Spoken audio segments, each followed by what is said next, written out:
they have won 4 games on the road. Yes. Yeah. So, I mean, let's think of it in terms of that. You said, well, look at who they played, but consider this, that they played 4 of their first 6 on the road. Yeah, it's and not easy in this forget league. about that Yeah. to win against anybody on the road, but that's half of their road season. I agree with you, Woody. I think I've seen them win more games on the road this year than I saw the Rockies win in my last 2 years on the beat. So believe me, I know the value of a road win.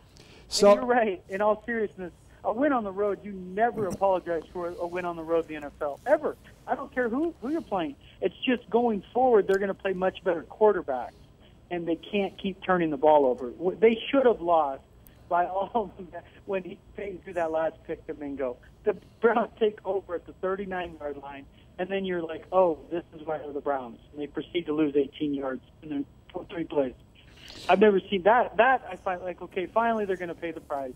It's been an entertaining game, but they're going to lose. And then that defense and Shaq Barrett, oh, my. I mean, it was amazing that they just turned the volume down on that stadium and found a way to win after turning it over on the 39-yard line. That was an incredible series, but again, the Browns proved they're the Browns because not only that, but and I know Mark Kisler was shouting at you, and this is the one road game I'm not going to this year, but I know Mark had to be shouting in there when Cleveland went for 2. As I said earlier, I'm not second guessing. I went, this is stupid. This is stupid. You don't need to be going for 2 here. You better get all the points you possibly can. I mean, were you surprised by that? Or there are people in Cleveland kind of defending what the Browns did in that situation? Yeah, I felt they were chasing points too early. And Kisler, you're right. He was sitting next to me, and he was just like, man, I don't understand this. Right at this juncture, it didn't make a lot of sense. And, you know, they would have been in position to win it with a field goal rather than tie it. They were thinking in terms of 6. That way they give a differential that the Broncos, they were seeing a Broncos team that couldn't score a touchdown, essentially. That's how they've defended it back there. And, you know, in support of their argument, the Broncos at that point had gone 25 straight possessions without a touchdown.